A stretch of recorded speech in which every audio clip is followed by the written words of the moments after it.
Hammaga salom, men ismim Abdulloh. Men 2 yillik dasturlash bo'yicha 2 yillik tajribaga ega bo'lib turibman. Men sizlarga HTML, CSS, JavaScript darslarida sizlarga dars o'tmoqchiman. Ya'ni bir bo'lsa sizlarga tushuntirib o'taman. Bizga kerakli bo'ladigan narsa xoh, misol uchun internet ham kerak bo'ladi, обязательно. Internetsiz ham bo'ladi. Men sizlarga aytaman, qaranglar, sizlar Visual Studio Code skачать qilasizlar. Notebook, kompyuter bo'lsa, mana Visual Studio Code. Bu mesela birinchi boshlaydigan narsamiz bizning HTML bo'ladi. HTML bo'ladi, keyin CSS, keyin JavaScript, keyin React.js shunday qilib o'tamiz. Bizlar hozir nima qilamiz? Biza Visual Studio Code sketch qilib olamiz. Mana sketch qilingan ilk o'zimizga bitta fayl papka ochib olamiz. Misol uchun fayl papkani mana ochganman. Fayl papkani keyin Visual Studio Code ichiga tashlaymiz. Bu tashlaganimizdan keyin bizga mana bunaqangi oyna ochiladi. Bizlar buni o'zimiz xohlagan razmerda qilamiz. Misol uchun menga maqol kerak bo'lsa, razmerda bo'la qolsin. Yaxshilab e'tibor qilamiz. Men sizlarga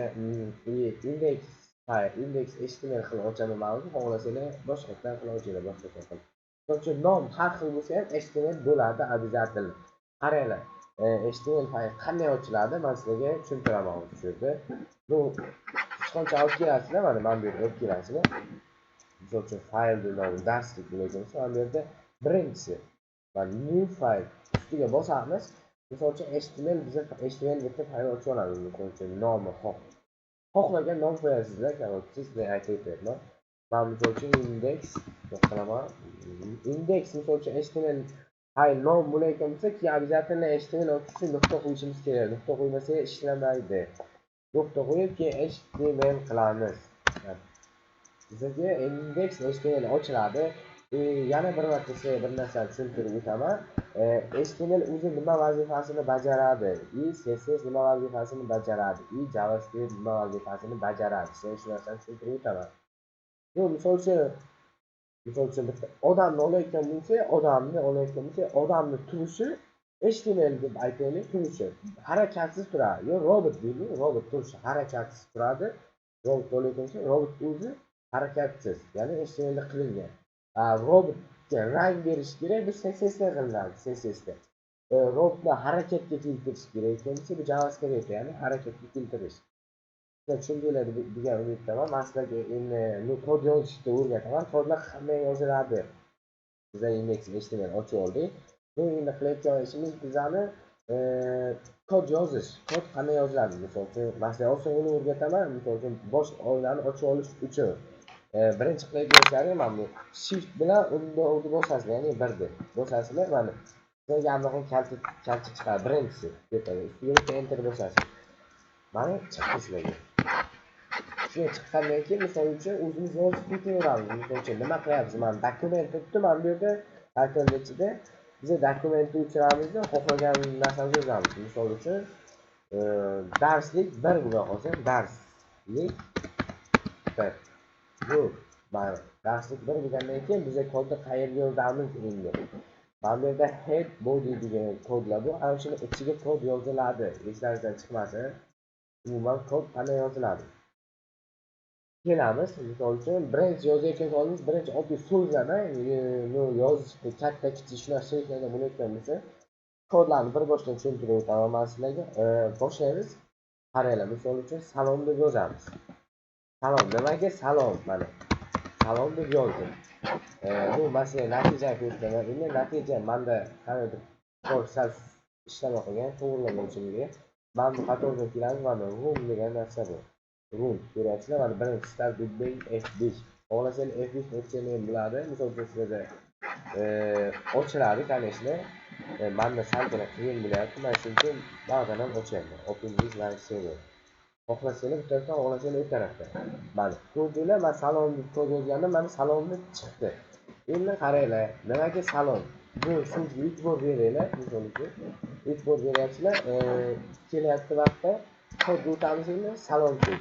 Mana bitta pastga tushamiz-da, misol uchun biz H1 qilayotganda kichkina harfda misol uchun nom H1 deb ataladi. Mana H1 ustiga bitta bosamiz enterga. Ya'ni bu H1 kod so'zlarning kattasi bo'ladi. Misol uchun ichiga bitta so'z yozamiz. Hello deb yozayotgan bo'lsa, mana H1, mana hello H1 qilamiz.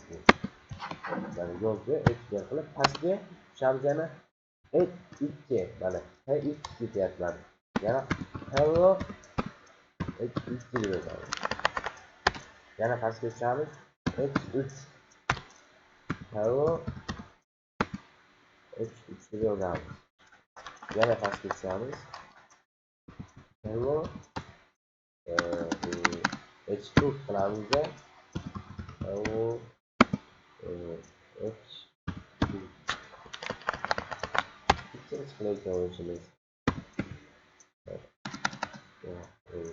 H5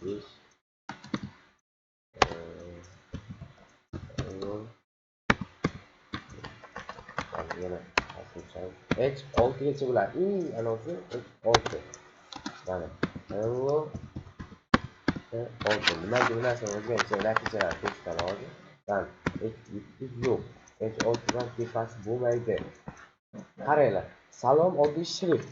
Oddiy shu holatda chiqaradi natijada. H1 katta shaklda chiqaradi. H2 H1 dan sal kichkina, H3 H2 dan kichkina. Ashuni bir-biridan kichkina qilib chiqaradi natijada. Ular ham shu narsalarga mana natija aytamiz. Mana qarang. H1 so'zi misol uchun mana ko'rasizlar.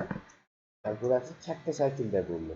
Mana hello H2 mana kichkina mana oxirida 6. Hello 6 H6 ya'ni H1 H2 shular vazifalar nima bo'lishini siz tushundinglar.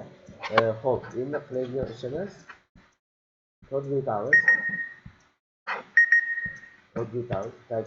Ular uchun turamiz.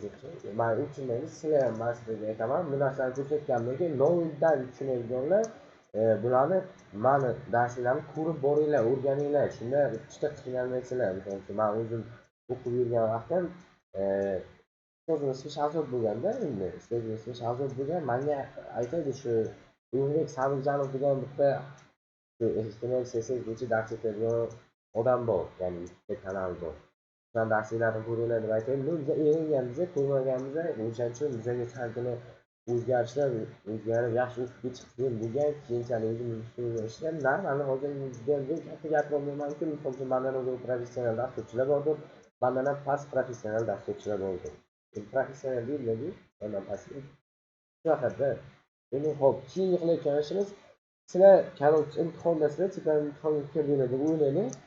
Lekin shunchalik tezlikda sizlar ichiga so'z yozishlaring kerak, ko'proq bo'lishi kerak. Lekin sizlar bitta yozib chiqsalar sizlarga ko'proq vaqt ketadi. Men sizlarga oson o'rgataman. So'zni qanaqa bo'lishi u ahamiyatsiz. Misol uchun qaranglar. Lorem deb yozamiz. Mana Lorem. Enter deb bosmaymiz. Mana Lorem deb yozamiz. Sizlarga 5 ta so'z kerak ekan bo'lsa, 5 ta so'z kerak. Misol uchun sizlar Lorem 5 ta bosasizlar. Yozasizlar, keyin enter bosasizlar. Mana sizlarga 5 ta so'z ochamiz. Yana yozamiz. Lorem 20 deb yozaylik. Mana 20 ta so'z ochiladi.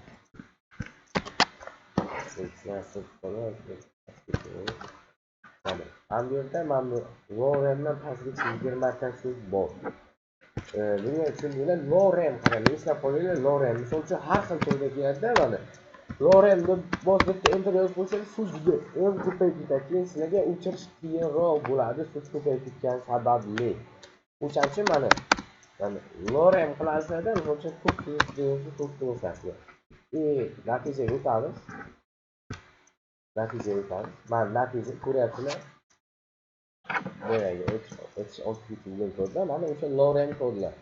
Endi qaranglar, men sizlarga bitta narsani tushuntirib o'taman. Ya'ni shu yerda yanada sizlar xohlaysizlar, misol uchun men bu nuqtadan keyingi men bundan keyin bu so'zlar pastga tushsin deb xohlayapsizlar. Sizlarga endi shunaqa vazifa beriladi. Pastga tushirish qanday bo'ladi? Misol uchun enter deb bossangiz, kodni pastga tushib qolmaydi.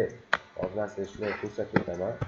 Yana buni qilib o'tirganlarning foydasi yo'q. Mana o'sha yerdan pastga o'tamiz, mana enter bosayotgan bo'lsa, bu pastga tushmaydi umuman. Nimaga pastga tushmaydi? Chunki bu yerda kod ketyapti mana. O'sha ahvol.